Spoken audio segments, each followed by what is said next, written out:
Hello friends, welcome to Geeky Rabbit. So in our last session, we had seen that how to push our code to the remote GitHub repository. And today, let us look into an end-to-end scenario in which we will see that how practically Git can be used across different teams which are working into different time zones. So in order to check this out, let us consider that there are a number of people working on a particular project and all of them will make some of the other changes to the code, right? So for now, let us consider that they are working in different time zone and now they want to collaborate on a single project.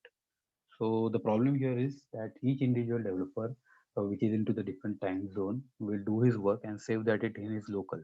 So now when the next guy who is in another time zone, if you want to continue from where the previous one has left, so in this case, without a version control system, it's almost impossible. So now how Git will help us resolve this problem? Let's have a look at it. So consider a scenario for this in which a developer A is a guy who is working in a particular Indian time, and there is another developer B who is working into the US time zone or the UK time zone. So now these two guys have to collaborate on a particular work, and they how Git will help them. Let us see. So now, if you remember in our last session, we had seen that how to push our code to a remote repository, and we had pushed a particular code. So this was we had pushed the code which was here. So this is the code which was on our local machine, which we had pushed to the remote repository. So now we'll be treating this git start folder as the first developer, and this is the project files which he is working upon.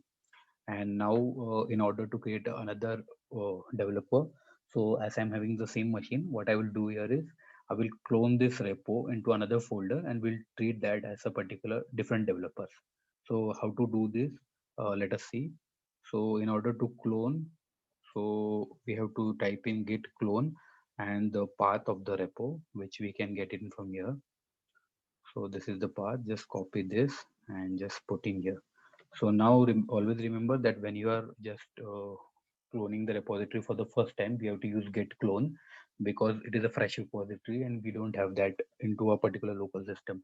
So first we'll use the git clone command, and from next time onward we'll use the git pull command to just uh, pull in the changes which have been done by the other developers, the latest changes. No need to clone the whole project again and again. So now if you can see, I have given the command git clone. And first of all, let us see where in which particular path we are, so that we'll get to know. Okay, so we are in this, and okay, so it will clear the folder in there. So let us go and paste it here. And you can see the cloning has started into git domain main. So it will give the folder name as it is from where we are copying it. Now it is done, and let us go to that path. And yeah, here you can see this folder is being created with the same files which are there on our repo. So now what we will do here is we will be treating this git demo main as developer B and this git start as a particular developer A. So now I will do one thing. I will open this two particular code in my code editor. So I have opened git start into Eclipse. So I will just go in here, and if you can see here git start master. So the project name is different, but whatever files and everything, those all are being fetched in here. So this is my developer A, and now I will go into IntelliJ and I will do one thing. I will just open the other project so that it will be easy for us to, yeah. So it is, see, we have been already highlighting the project which we want to open. So just click on this and click on OK, and it will ask that whether we want to pull in it as an Eclipse project or a Maven project. So we'll just go with the Eclipse project again. Okay, so it's saying that okay, just let's see whether we are able to open that project.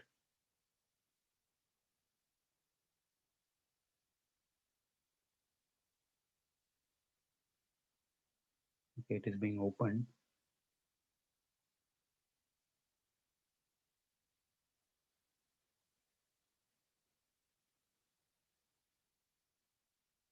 So let's close this. I guess that is a Maven project. We will just open it as a Maven project. Okay, and we'll see new window. Okay, it is already open, and if you can see here, okay, so all the folders, like everything files I are brought in here as well. So now what we'll do is we'll just go to our first particular project. Okay, so now if you go to this, so now this is an Indian developer and he has started working on the project in his time zone. So now the other guy is not working upon it and he will be working upon in his time zone. So now what these are the files. There are some files which he wants to work. So we'll just go in here, and if you can see in here, there will be some code changes. So we'll not make some actual code changes, but we'll just copy paste and add some more but lines of code. So I'm just doing it. So now consider that these are the changes which he had made, and now these changes are not there into the other what you call means the developer who has pulled in the clone the repository. The changes are not in here. So now he has worked upon for whole day, and whatever changes he will be making it will be represented like it, somewhat like this. So we'll consider that these are the changes he had done for the day, and now he will be committing this. So he will be pushing this to the repo. So now for that, what we'll go, we'll just open again this one.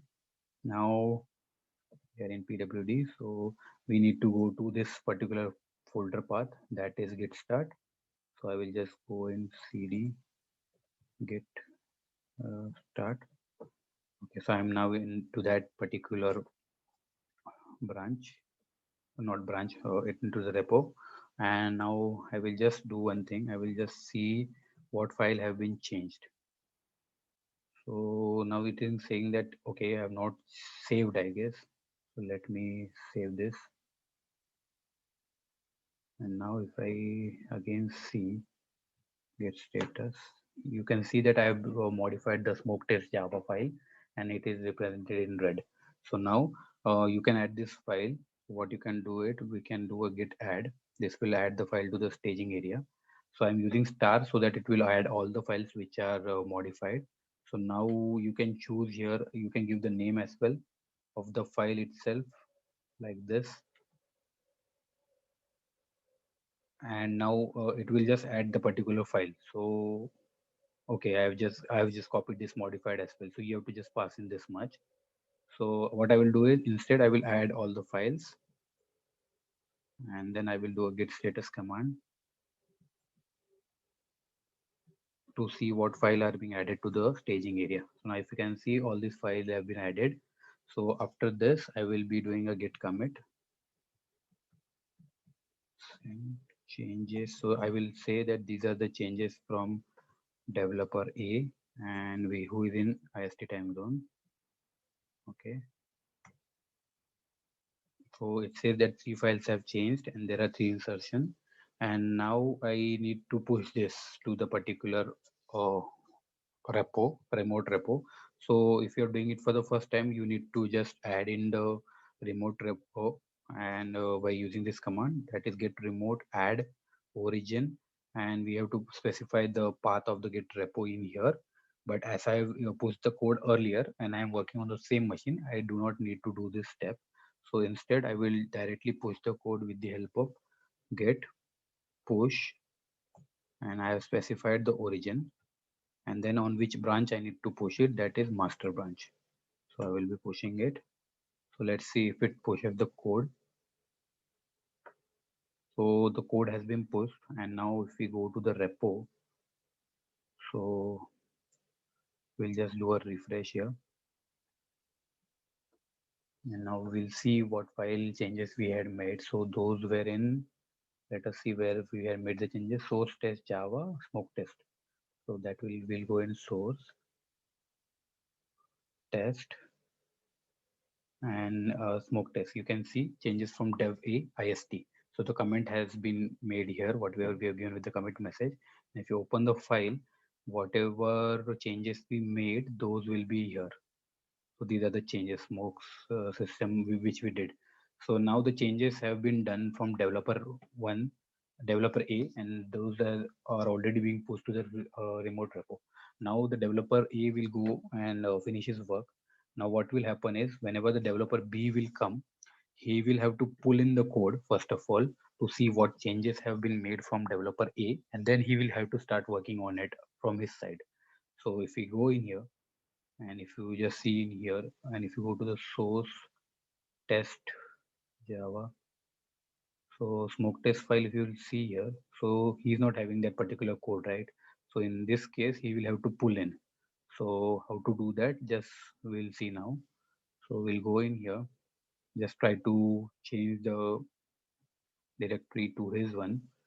So now we'll go to this particular get demo, get demo main. Okay, so that starts from get demo main. So now we are in his particular repo, and now here we want to pull the code. So we don't have to clone the repository again and again. We have to just pull in. So we'll say git pull origin master.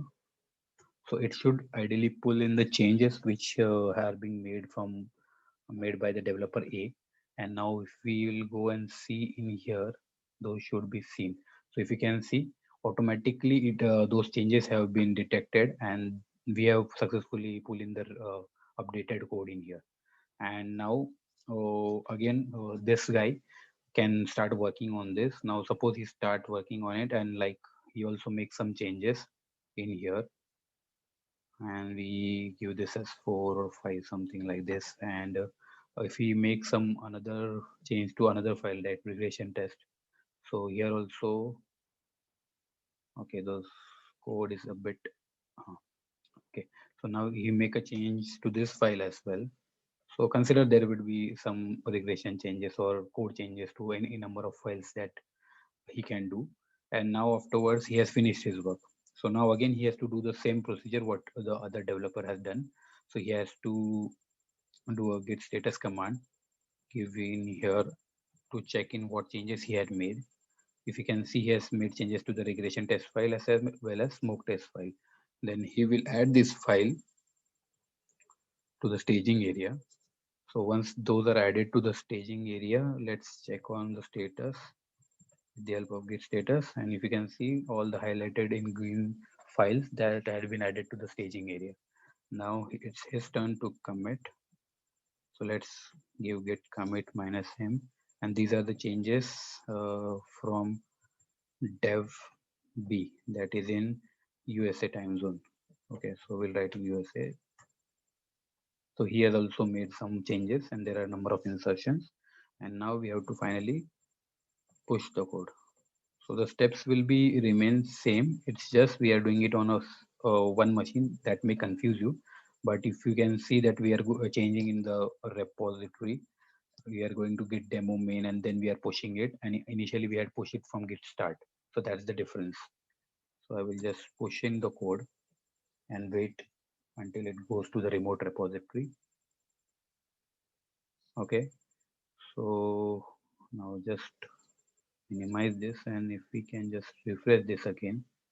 So let's see what change. So if you can see the source file, there are some changes in here. If you go in here, so we have done a changes to regression test and smoke test. So smoke test, if you open, the added code would be here. So he had added this code, and if you go to the regression, you will be seeing that here also the developer B has added some code.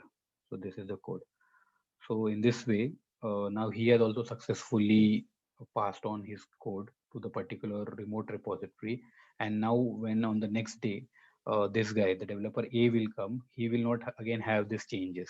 So in order to do pull in the changes, he will also just go in here. So just quickly change the repo, and we'll go to git start, and he will just do a git pull origin master. So once he pulls in the code, whatever the changes made by the developer B, that should be seen in his particular thing. So if you can see, it has quickly refreshed and it has brought in the code, and now the code is updated. If you look into this, yeah, these are the changes made by the developer B. So now he has successfully pulled in the code from remote repo, and now he can make the changes and in this way the cycle will continue. So in this way, Git will help us to do the collaboration on a project for different developers who are working in different time zones. Yeah. So In this way, we have seen that how different persons who are working in different time zone can efficiently work on a single project with the help of Git. And going forward, we would be looking at an interesting concept that is of branching and how it will be useful to us while we are working on Git. Yeah, and also if you like this video, kindly leave a comment and please subscribe to my channel for enjoying more interesting videos on different software that will be coming in. And yeah, that's all for today. Thank you all and have a good day.